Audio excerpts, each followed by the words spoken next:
O 13º vídeo, vídeo de sebo, nós vamos tratar sobre tragédia grega. Tragédia grega não é um tema que se esgota ou simplesmente a gente pode resumir num vídeo só, né? A gente deve fazer vários vídeos porque o assunto é um assunto palpitante e um assunto que envolveu todo o século V a.C. Foi aí que surgiu os grandes tragediólogos, Ésquilo, Sófocles, Eurípides, todos ganhadores de prêmios nos teatros gregos, e ele durante 400 a 490 e pouco antes de Cristo foi a forma de como se mostrava verdades ou informava a sociedade para que pudesse raciocinar sobre os seus problemas, sobre os problemas da natureza, sobre problemas humanos. E nós vamos hoje, nesse primeiro vídeo, tratar da saga da família dos Labidácidas. Nós temos aqui um quadro onde nós temos aqui um resumo, né, dessa saga, que ele se resume na tragédia grega numa maldição, né? Numa maldição que é passado intergerações. Como é que essa maldição surge? Qual a influência nas gerações vindouras e o papel do núcleo familiar, né, que as tragédias gregas cunharam, e a psicanálise de Freud, em 1859, descobre, a partir da criança até os 7 anos, quando ele tem uma vivência na família, né, é a célula importante para que ele, nessa construção da personalidade, ele traga todas essas situações cunhadas, né, de gerações para gerações. Então, a maldição, a questão das transmissões psíquicas, que é isso. Porque os gregos, no século V a.C., descobriram isso, e hoje continua, e vai no século XIX depois de Cristo, né? A cientificidade, a psicanálise, o Freud descobre essas, ou melhor, do ponto de vista científico, coloca essa importância disso que ficou vivo até hoje, transformando-se em livros, em peças teatrais, em roteiros de cinema, filmes de televisão. Então a tragédia grega sobreviveu porque, imagine a genialidade desses homens que fizeram, através dos séculos, permanecer suas obras vivas. Então, começa com 2 sagas que a gente hoje não vai poder trabalhar, porque é muito extenso, mas a primeira saga é da família dos Labidácidas. O que seria isso? Como é que essa tragédia, como é que essa maldição acontece na família dos Labidácidas? Então, vamos ter uma noção através desse organograma do quadro, em que a gente faz uma tentativa de mostrar. Começa tudo com Agenor, rei de Tiro, que tem os filhos Fênix, Cílix, Tasso, Fineu, Europa, Cádimo. O mais importante aqui é Europa, que vai dar toda uma tradição da família dos Labidáceos. Europa, ela tem como filho Polidoro, Agave, Semele.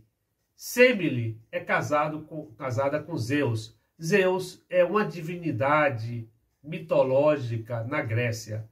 Então, por que a Grécia ela aparece nesse contexto de importância das tragédias gregas? E a sua importância, por quê? Porque justamente na mitologia grega, a gente vai buscar as fundamentações desse entendimento dos problemas humanos. Então, como é que uma maldição, como é que transmissões psíquicas acontecem, como é que se descobre isso na antiguidade, que nem se tinha ainda a leitura como uma tradição, né? Mas isso não acontece só na Grécia. Os nórdicos também, ele tem um entendimento forte de tudo isso, de maldição, da questão do núcleo familiar, da questão das transmissões psíquicas. Tem um filme nórdico no YouTube, chamado O Mito de Beowulf. Ele é inglês, mas o Beowulf é um rei nórdico que tem uma relação sexual com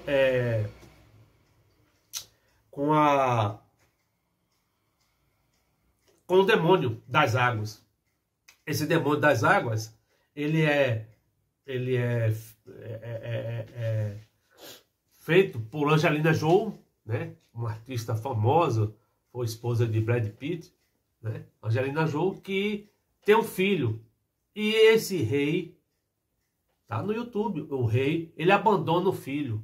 Esse filho vira um dragão, filho de rei, Beowulf, com o demônio das águas, né? Esse demônio das águas gera um dragão. Esse dragão, quando cresce, ele destrói vilas, ele destrói tudo, porque ele quer estabelecer a vingança do pai que o abandonou. Meu pai, aí no filme aparece assim, meu pai, é a situação mitológica dessas questões da maldição, do efeito psíquico que a família gera. Então, aparentemente não é um filme novo, mas é um filme relativamente com algum tempo e que mostra essa tradição. Na questão judaica, nos hebreus, nós temos a Bíblia que consagra, né, que o pecado dos pais, apesar de depois ser corrigido, mas também é uma das tradições, além da grega, da nórdica, a questão judaica, hebraica, que vem na Bíblia, dizendo que os pecados dos pais será cobrado na terceira e quarta geração de filhos. Está lá, né? A questão do pecado, do paraíso de Adão e Eva, que o anjo Gabriel cobra. Então, todas essas tradições de maldições, por que as maldições, por que esses efeitos psíquicos, por que a questão dentro da família é sempre preocupante, por que esses povos antigos sempre trabalharam isso e não é uma coisa que ficou atenta com os séculos. A psicanálise enfatizou isso, né? Porque se você descobre a tempo, o que nós vamos ver na saga dos Labdastas, de Édipo, se você descobre a tempo, você ainda pode corrigir que não foi o caso. Houve uma destruição de uma família real. Nos Atridas, diferentemente, houve a maldição, houve os efeitos psíquicos dentro da família, mas se descobriu a tempo e houve uma correção que o final foi feliz. A gente não vai tratar no vídeo de hoje sobre os Atridas, vamos mostrar o Labdastas, que não foi feliz, houve a extinção da família, uma família real de Tebas, com relação à questão da maldição, a questão dos efeitos psíquicos na família e o que isso causa dentro da família. Então vamos lá. Repetindo, Agenor, rei de Tiro, tem filhos, e o mais importante, Europa, que tem Polidoro, Agave e Semele, que é casado com Zeus, Semele casado com Zeus, que tem Dionísio. E aqui começa o antecessor, o irmão de Europa, que é raptada, e Cadmus, que é o primeiro rei de Tebas, irmão, vai procurar a Europa, a mando do pai, né, e não encontra, mas ela tem esses filhos, Polidoro, que dá Labdaco, Laio e Édipo, que dá o reino de Tebas. Europa tem como filho ainda Agave, que tem Penteu, Meneléu, que gera né? São os pais de Jocasta e Creonte, e Semele, que Dionísio, que é um deus do panteão, né? Um deus da orgia, da bebedeira, é o que dá origem, inclusive, ao carnaval, a tradição do carnaval, é filho de Semele com Zeus, e aqui começa toda uma situação.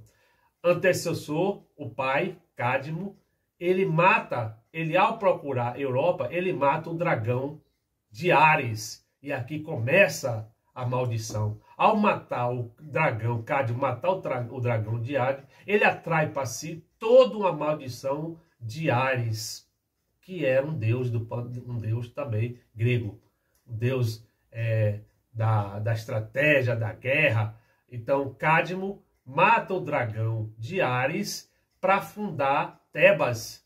E o que é que aconteceu com isso? Seus filhos herdam, do ponto de vista da psicologia, é a maldição de Cadmo. Polidoro é o segundo rei de Tebas, tem Labidaco, e eles não podem assumir, porque ainda vem Penteu, primo dos dois, e que é primo de Dionísio. Penteu, rei de Tebas, porque os dois eram de menores, primo, assume o reinado de Tebas e proíbe o culto de Dionísio. Aqui é outra maldição que acontece. Além de proibir, há a morte de Dionísio por Penteu, né, cuja mãe Agave, e aqui é uma das tragédias gregas, as bacantes, que não vai dar para a gente ver agora, eu só estou citando, mas a gente deve fazer um filme falando sobre isso, né, o que era as dionisíacos, que eram um ritual que se dava nas florestas, à base de vinho, orgias, sexo, e as pessoas perdiam, principalmente só eram mulheres, e vai Penteu procurar ver como era esse ritual, e é morto pela própria mãe, e aqui gera também uma maldição. Então vem Polidoro, assume Labidaco, Laio, né, que é o pai de Édipo, herda uma tradição, uma maldição. Qual foi? Laio ele é expulso de Tebas, ou se refugia fora de Tebas porque era de menor, e nessa relação fora da família, de menor e tal, ele é hospedado no rei de Pélopes, no reinado de Pélopes, que tem um filho, Crísipo. E aí tem uma outra maldição. Laio tem uma relação homossexual com Crísipo, e Pélopes amaldiçoa Laio. Amaldiçoa dizendo: você vai ter um filho que vai lhe matar. E aqui começa a saga dos lapidácios, além dessas outras que eu falei, de Cadmo, de Agave, de Penteu e Laio. Por ter essa relação com Crísipo, que era de menor, Pélopes amaldiçoa ele, dizendo: seu filho você vai ter um filho e vai lhe matar. O que acontece? Laio tem isso, né? Sem contar esse segredo, a mulher engravida de Laio, a esposa. Tem um filho, Édipo. Ao ter um filho, Laio, sabedor da maldição, ele vai, né, no oráculo, e o oráculo diz: esse filho que você vai ter vai lhe matar, e vai casar com sua esposa, que era Jocasta. Laio, apavorado quando Édipo nasce, né, ele manda matar o filho. Laio manda matar o filho. Então chama um funcionário dele, um servidor dele do reino, e manda levar Édipo para as montanhas para ser morto, para matar ele e os abutres comerem. O que acontece? O servidor, com pena de Édipo, fura os pés. Édipo significa em grego aquele que tem os pés furados, fura ele com a lança e com a flecha e enfia numa árvore. Ao passar, um pastor, vendo o menino gritar, ficou com pena e leva para o rei Pólibo, né, e a rainha Mérope, que não tinham filhos. Achou bonito o menino, criou, né? O menino cresceu, treinado naqueles rituais de guerra, forte e tal. Ele, bebendo no reino, tem uma briga lá, se dispôs com um dos funcionários de Laio. O funcionário disse: você não é nem para estar aqui, você não é filho legítimo? Ele, como que eu não sou filho legítimo? Chamou o pai e disse, pai, ele me disse que eu não sou filho legítimo, que eu não devia estar aqui. O que que significa isso? O pai lá disse, não, não se preocupe não, meu filho, é bebedeira, aquele negócio todo. Édipo, assustado com essa informação, vai no oráculo e o oráculo diz, sai daqui, seu amaldiçoado. Você não era nem para estar aqui. Édipo aí se assusta, sai de onde está no reino e vai pela estrada em direção a Tebas. Ao chegar na estrada, encontra um velho numa carroça com seus séquito de seguidores, 4 soldados, e tem ele correndo, assustado, e aí sai de baixo, seu velho, não sei o que, tem uma briga com o velho dá um açoite de um chicotado na cara de Édipo. Édipo vai, mata Laio, mata 3 dos soldados e um foge. O que é o resultado disso aí? A tradição, a maldição se mantém. Édipo, ao chegar, e aqui está a história de toda essa saga. Essa história que a gente vai contar no livro Édipo Rei, de Sófocles, que foi um dos maiores tragediólogos. Sófocles foi um dos maiores tragediólogos, ganhou mais de 40 concursos, ganhou não sei quantos prêmios, né? Ele desbancou o Ésquilo, que era o grande tragediólogo, e foi o grande gênio, né, das tradições, das tragédias gregas, e faz a peça Édipo Rei. O interessante é que essa peça ela é feita por Édipo Rei, que já foi Édipo Tiranos. E por que saiu de Édipo Tiranos para Édipo Rei?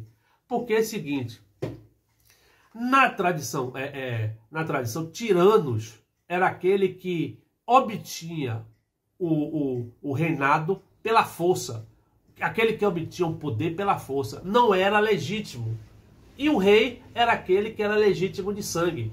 Então, ele, ao sair fugido para Tebas e matar o próprio pai sem saber, tinha na tradição uma maldição rodando sobre Tebas, que era a esfinge, um monstro que foi passado para destruir Tebas, amaldiçoar Tebas, matar tudo. E quando Édipo está chegando, ele enfrenta a esfinge, né? A esfinge, ela tinha enigmas e disse: quem é um animal que durante o dia anda de 4 patas, meio-dia anda de 2 patas e à noite com 3 patas? Édipo era um excelente decifrador de enigmas, e aí disse, na mesma hora, o homem anda de 4 quando nasce, engateando, quando está na sua fase de criança, juvenil, adolescente, adulto, anda de 2 pernas, e quando está na terceira fase, na velhice, de 3, né, que é a bengala, esse negócio, aí se mata. Ele chega em Tebas, é ovacionado, né, como aquele que conseguiu matar a esfinge, decifrador, e é oferecido à viúva. Quem era a viúva? Jocasta, sua mãe. Ele não conhecia a mãe dele. Ele estava no reino de Pólipo e Mérope, achando que eram os pais deles, e vai, quando se refugia em Tebas, ele é oferecido. Jocasta era moderna ainda, muito bonita, né? Era a mãe dele, mas imagine uma mãe que deve ter tido ele com 15 anos, uma diferença muito pouca, né? E ele casa com Jocasta, com a mãe. Olha a tradição, olha as maldições, ela se consolidando, e tem como filhos, bora aqui, vem para cá, tem como filhos Teócles, Polínice, Ismênia e Antígona. Tem 4 filhos, fruto de um incesto com a mãe. O incesto é a coisa mais proibida dentro da humanidade. Freud trabalhou isso nesse livro Totem Tabu, dizendo como é uma das prováveis teses de proibição do incesto.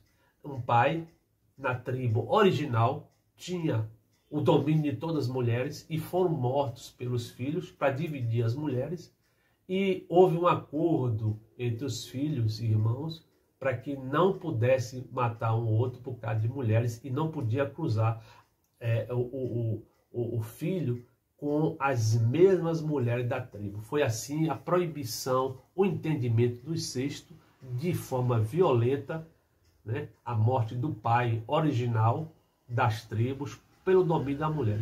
Essa é uma explicação psicanalística de Freud, que nesse livro ele trata da questão de como o incesto é visto na humanidade. Pode-se até casos não são legítimos, aceitáveis, mas não tem tanta... O pai ter uma relação com a filha, ter família, ter filho, mas de filho com a mãe, esse é extremamente execrado em qualquer sociedade. E vem uma das peças também de Sófocles, Antígona, que é a filha de Édipo, que herda a maldição, e aqui também vai ser um vídeo interessantíssimo, tanto esse de Sófocles, né? Ele como rei, como marido da mãe, como a filha, né? Que ao